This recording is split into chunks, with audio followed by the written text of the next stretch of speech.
Good morning, everyone. Welcome to the State Department. It is a special honor to welcome the Vice Prime Minister here today and the entire delegation from Georgia.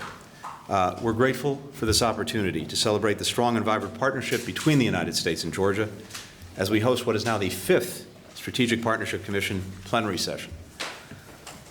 I understand, Mr. Minister, that there is a saying in Georgia that guests are a gift from God.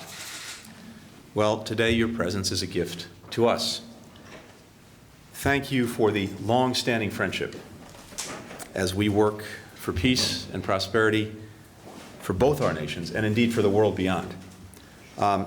This morning, the Minister and I had a very good, productive meeting where I emphasized our determination and our determined support for Georgia's integration into the Euro-Atlantic community. We also discussed a range of issues, from our growing trade partnership to our firm solidarity against external threats to Georgia's sovereignty. We stand by the commitment we made in Bucharest that Georgia will become a member of NATO, and we continue to strongly support its aspirations on this path. We look forward to continue our discussions on these themes during the plenary session that we'll have in just a few minutes. It's also clear to us that Georgians live by the words of one of their great poets from the 12th century, აშშ-қазақოს, who said, "That which we give makes us richer, that which is hoarded is lost." From Central Africa to Central Asia, when the world asks for help, Georgia answers. We commend your pledge of a battalion to the UN peacekeeping mission and your remarkable contributions in Afghanistan as the second largest overall troop contributor to the NATO Resolute Support Mission. We honor as well the sacrifices that Georgians have made, soldiers, their families, their loved ones, and express our deep appreciation for their role in making the world just a little bit safer. Georgia has made significant progress since the last time we met, for the last plenary. In less than 2 years, Georgia held its first direct elections of mayors. It passed anti-discrimination legislation. It signed an association agreement with the European Union and hosted a foundational Silk Road Forum to bolster the East-West trade corridor, something that the Minister and I talked about a little while ago. This progress is even more remarkable for having occurred in the face of Russia's occupation and borderization of Georgian territories. We stand steadfast in our support for Georgia's sovereignty, its territorial integrity, and its independence. Decisions on Georgia's future should be made by the citizens of Georgia and no one else. We continue to call on Russia to fulfill its obligations under the 2008 ceasefire agreement, including the withdrawal of all its forces to pre-conflict positions and unhindered access for humanitarian assistance. We welcome Georgia's measured reactions to provocations on the administrative boundary lines and outreach to the residents of the occupied territories, and we strongly encourage and fully support reconciliation efforts to bring about a peaceful and just resolution to the conflict. The world needs a prosperous, democratic Georgia. By implementing important economic, legal, and governance reforms, Georgia is unlocking the potential of all of its citizens and the growth of its nation and indeed of the wider region. Last week, the U.S.-Georgia high-level dialogue on trade and investment, and then last month, the Silk Road Forum, are only two examples of the many ways that Georgia is seizing new opportunities to drive sustainable development and longer-term prosperity.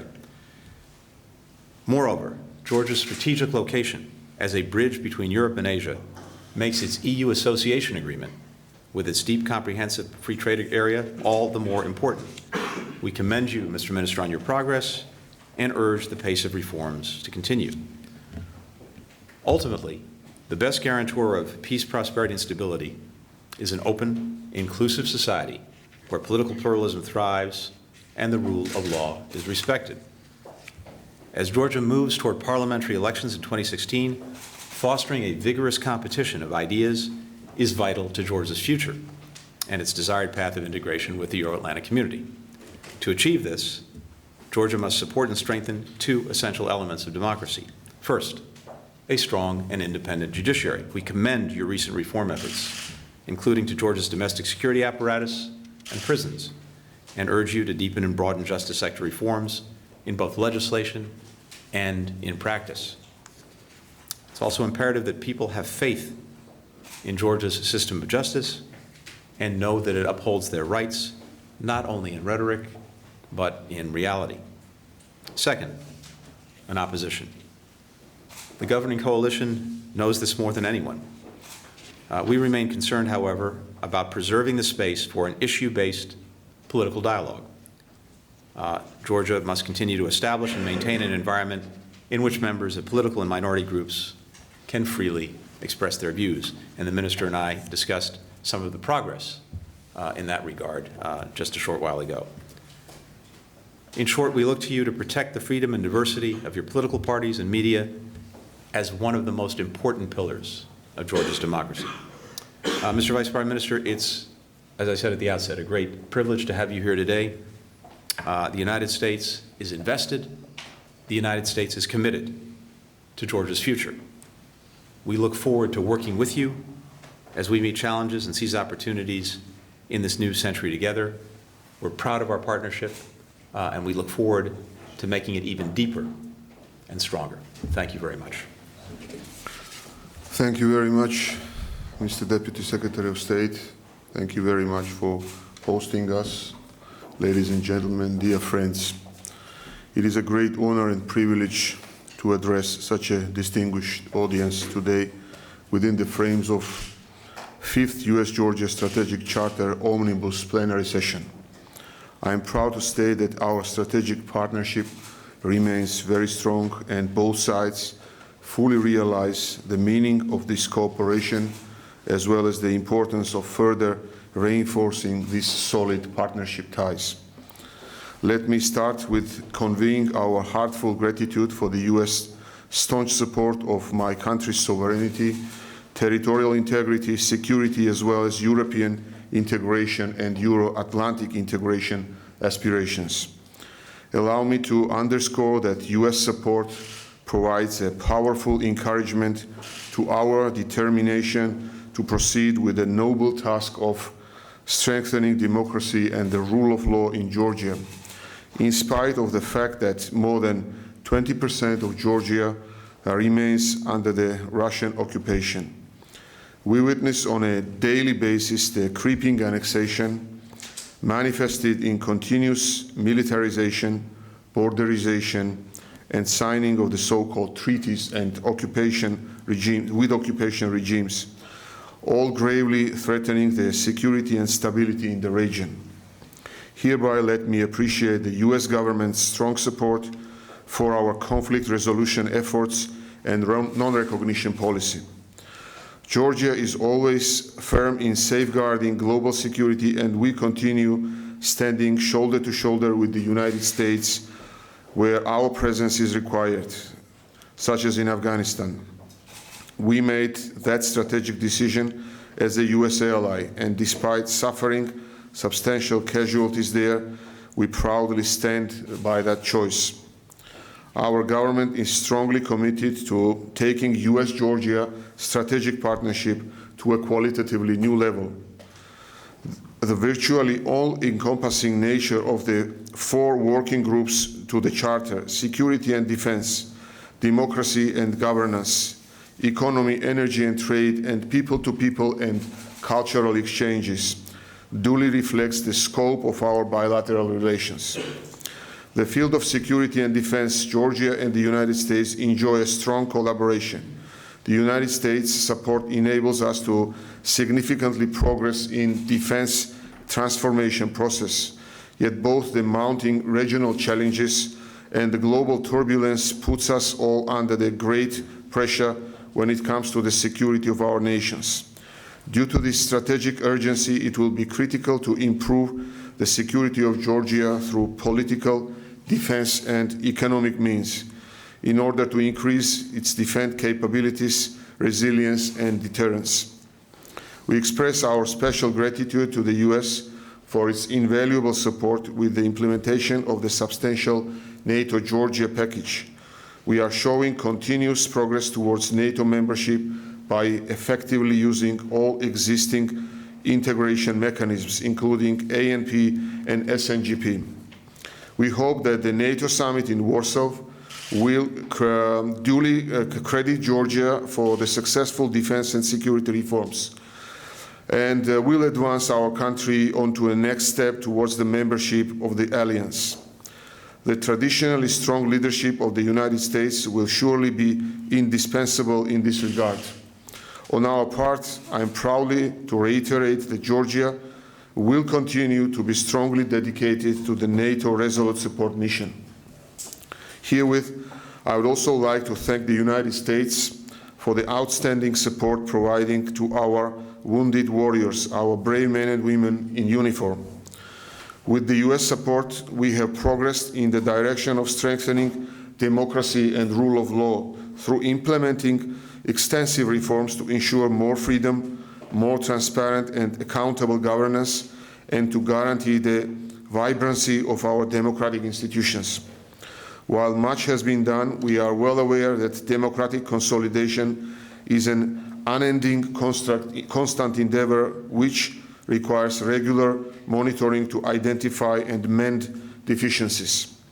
We will continue closely working with our foremost strategic partner, the United States, in those areas to reach the best international standards. It goes without saying that providing prosperity and well-being for its citizenry should be on top of every responsible government's agenda. We believe that there is a huge untapped potential for bolstering the economic dimensions of US-Georgia relations. As befits strategic partners, in this regard, we consider that the United States-Georgia high-level trade and investment dialogue supports this effort by discussing options for building trade and investment ties, including the possibility of a US-Georgia free trade agreement. Last Friday, we conducted a very successful round of talks within this format, and we look forward to advancing rapidly in all identified areas of cooperation. Let me use this opportunity to congratulate the United States on the successful completion of negotiations on the Trans-Pacific Partnership. We also welcome the progress on the Transatlantic Trade and Investment Partnership negotiations and express interest in the possibility of cooperation within the aforesaid platforms. Hereby, let me add that Georgia is blessed with exceptionally advantageous location and potential to turning into the gateway linking Europe with the growing East Asian markets through the Caspian Sea and the Central Asia region. We plan to underpin these ambitions by continuous improvement to our transformation, infrastructure, and elimination of regulatory bottlenecks to trade via the region. In this regard, let me thank the US side for the support and high-level participation in the Tbilisi Silk Road Forum. We also fully understand the importance of enhancing Georgian workforce through strategic investment in education. Let me thus express our deep appreciation for the US investment of $140 million through the Second Millennium Challenge Corporation Compact, aimed at improving the quality of education in science, technology, engineering, and math fields. In the same vein, I would like to stress the importance of the US-sponsored exchange programs and express hope that they will grow in numbers and scope. Some time ago, I had an opportunity to pursue this path, and I think this was once-in-a-life opportunity for me to study in one of the best education institutions in the United States. Taking this opportunity, I would like to thank the US government for that. In addition to the educational opportunities for Georgian students, our citizens feel the groundbreaking impact of the successful bilateral cooperation in the health sector, and especially in C hepatitis elimination program. And to conclude, Mr. Deputy Secretary, as we thank our American friends for these achievements, we will spare no effort to explore yet untapped opportunities in all spheres. I do believe that our existing and prospective avenues of partnership are destined to succeed by bringing about tangible results and promoting mutual interests. Once again, thank you very much for this warm hospitality and for the opportunity to discuss the future prospects of U.S.-Georgia relations. Thanks. Thank you, Mr. Vice Prime Minister. Very much. Thank you very Great much. to have you.